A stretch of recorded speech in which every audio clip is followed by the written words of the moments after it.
Bismillahirrahmanirrahim. Assalamu alaikum. Welcome to class 6. How are you all? I hope you are good and safe. Students, as you know that we have started our unit number 1, section number 1, the frogs in the fountain. We have read its 2 pages. Now we are looking its next page, page number 13. Last lecture में हमने पढ़ा था कि snacks जो हैं, उसकी दादी का ओपिनियन था कि स्नेक्स खुशबू से, जहाँ पे खुशबू वगैरह हो वहाँ पे नहीं आते। लेकिन फिर वो कहता है कि राइटर जो है वो कहता है कि मैंने एक्सपर्ट से सुना है कि स्नेक्स को ये कोई भी प्रॉब्लम नहीं करती, कोई भी फ्रेगरेंस चाहे वो फूलों की हो या वो कोई भी खुशबू है वो उससे डिस्टर्ब नहीं होते।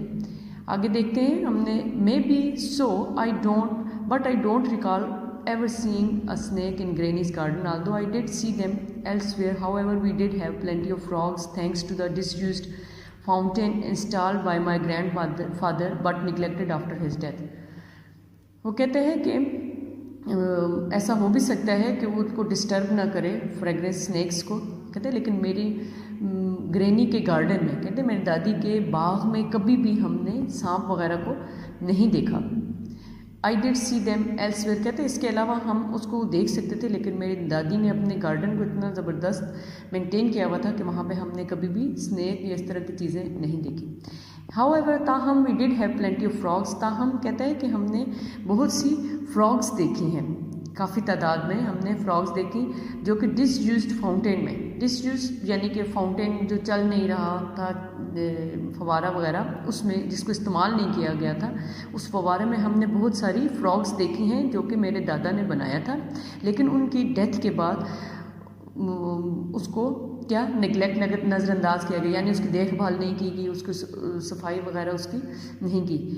तो कहते हैं कि the fountain hadn't function for a couple of years, कहते हैं 2 साल तक फाउंटेन जो है ये फवारा ने काम वगैरह नहीं किया, यानी वो इस्तेमाल में नहीं रहा। But the little reserve in which it stood had filled up with rain water and was now covered with water lilies, कहते उसमें सिर्फ अब ये था कि बारिश का पानी इकट्ठा हो गया था और अब उसमें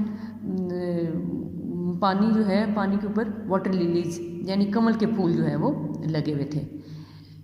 फिर कहता है one day after an expedition to the canal head work, एक दिन कहते हैं कि मैं कैनाल हेड वर्क में गया था, एक मुहिम के या एक सफ़र मैंने किया कैनाल हेड वर्क में।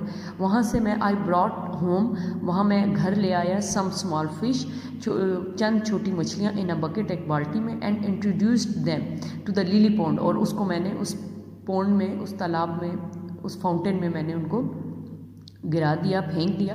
कहते एक दिन मैं एक मुहिम पे गया हुआ था और वहाँ से मैं चंद छोटी छोटी मछलियाँ बाल्टी में भर के ले आया और बाल्टी में ले आया और उन्हें उस पॉन्ड में, तालाब में छोड़ दिया। I hadn't paid much attention to the tadpoles swimming around in the bucket, कहते हैं उस बकेट में कुछ टेडपोल्स भी थे, तो फिर उनकी तरफ मैंने इतनी ख़ास तवज्जो नहीं दी और वो भी मैंने उसी पॉन्ड में, उसमें फाउंटेन में मैंने फेंक दिए। Well the fish died as they were used to fresh running water and not stagnant water, कहते हैं ऐसे हुआ कि फ़िश तो है, मछलियाँ जो हैं वो कुछ टाइम बाद मर गईं क्योंकि उन्हें तो फ्रेश वाटर की और चलते हुए पानी में वो मतलब ज़िंदा रहती हैं, खड़े पानी में नहीं, नॉट स्टेगनेंट वाटर, कि जो खड़ा पानी हो ना उसमें ये चीज़ें अलाइव नहीं होती।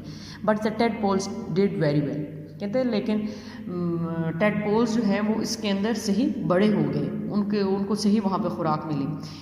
And before long we had frogs leaping all over the place, वो कहते हैं इसके बाद क्या हुआ कि हमें हर जगह पे मेंढकें जो हैं, फ्रॉग्स जो हैं वो उछलती हुई हमें नज़र आ रही थी, हमें दिखाई दे रही थी। Very soon the frogs multiplied, और जल्दी ये फ्रॉग्स जो हैं इनकी तादाद बहुत ज़्यादा हो गई थी। They would come into the veranda at night, रात को वो कहते हैं कि बाहर निकल आती उस पॉन्ड से, and keep us awake with their incessant singing and warbling, कहते हैं, और फिर वो हमें डिस्टर्ब करती रहती, जगाती रहती रात भर, अपनी वार्बलिंग यानी मुसलसल वो जो उन आवाज़ें निकालती रहती हैं। और उसने उसको सिंगिंग के वर्ड में कह दिया कि वो जो गाने वगैरह गाती हैं और आवाज़ें निकालती हैं, उससे वो हमें हमारी नींद को डिस्टर्ब करती हैं। रात को ये बाहर निकल आती थी और ये सारी रात जो है वो अपनी आवाज़ें निकालती रहती, जिसकी वजह से हम जागते रहते थे।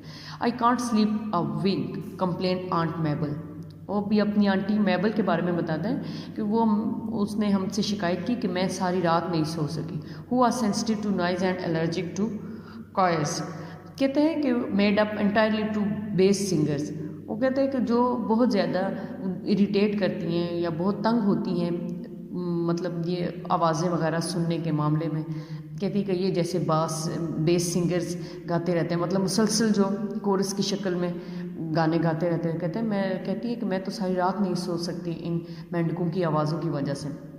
और वो इन तमाम आवाज़ों से बहुत ज़्यादा एलर्जिक थी, यानी उनको ये आवाज़ें सख्त नापसंद थी। They are serenading you. अभी ये हंसता है, आई सेड। राइटर कहते हैं कि मैंने कहा कि ये सब आपकी प्यार में आपको खुश करने के लिए ये गाने गा रही हैं। मेंढकों का कहते हैं, it was a long time since any one had serenaded Aunt Mabel, a confirmed spinster in her early 40s। अभी ये जो इनकी आंट होती है ये अनमैरिड होती हैं। तो कहते हैं कि मैंने उनसे मजाक किया और मैं उनको चढ़ा रहा था, तंग कर रहा था कि मैंने उनसे कहा कि ये मेंढके तो आपके प्यार में ये गाने गा रही हैं, आपको खुश करने के लिए ये गाने गा रही हैं, और ये तो आपने बहुत पहले इस तरह के गाने वगैरह सुने होंगे, तो अभी आप इस उम्र में भी ये गाने सुन रही हैं, ठीक है। They are go away once the rain finish. कहते हैं कि जब बारिशें वगैरह ख़त्म हो जाएंगी तो ये चली जाएंगी। Sad grain hopefully, sad grain hopefully. अब कहते हैं कि उम्मीद से, मतलब पुरुम्मीद हो के उसकी दादी ने उसको ये जवाब दिया, ठीक है। But they didn't go away, लेकिन वो मेंढके जो है वो वहाँ से नहीं गई। One day screams came from the bathroom. एक दिन क्या हुआ कि बाथरूम से आंट मेबल की चिल्लाने की, aunt Mabel screaming for help, aunt Mabel की चीखने चिल्लाने की मदद के लिए, आओ मेरी मदद करो, बाथरूम से उसकी आवाज़ें आ रही थी। Granny the khansama and I ran to her aid. वो कहते हैं कि मैं, मेरी दादी और खनसामा जो हैं वो उनकी मदद को पहुंच गए। And discovered that the cause of her distress was a large frog swimming around in the pot. कहते हैं कि हमने देखा कि उनकी परेशानी की सबसे बड़ी वजह ये थी कि फ्रॉग्स जो हैं वो पॉट के अंदर, वशरूम में पॉट के अंदर जो है वो तैर रही थी।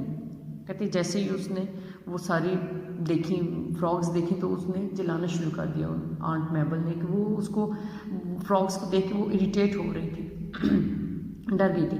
I pulled the flush chain. कहता है कि मैंने उसको फ्लश को कर दिया, वाटर पानी वगैरह गिराया। There was a loud gargling sound, और उसके पानी गिराने की वजह से बहुत ज़्यादा आवाज़ आई। A combination of frog and flush, और पानी की और मेंढक की बहुत ऊंची आवाज़ आई। And out jump the frog, और क्या हुआ कि पानी गिरने की वजह से फ्रॉग जो है वो जंप करके ऊपर आ गई, straight into aunt मेबल्स arms.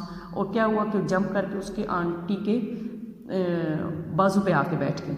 She left for Lucknow that. वो कहते हैं आंटी इतनी ज़्यादा खौफजदा हुई, इतनी तंग हुई कि उसी दिन वो लखनऊ चली गई। Saying she would be safer in a zoo where her cousin was the superintendent. कहता है कि इससे बेहतर है कि मैं तो जाके जू में रह जाऊँ, क्योंकि वहाँ पे जू का जो सुपरिटेंडेंट है वो उसका कज़न है।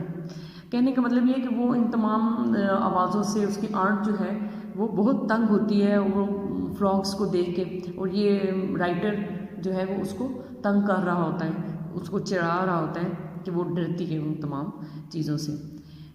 Students, today is enough. Next इंशाल्लाह हम लेक्चर में इस लेसन को कंप्लीट करेंगे और इसके डिक्टेशन वर्ड्स और बाकी हम एक्सरसाइज वगैरह करेंगे। थैंक यू स्टूडेंट्स, अल्लाह हाफिज़।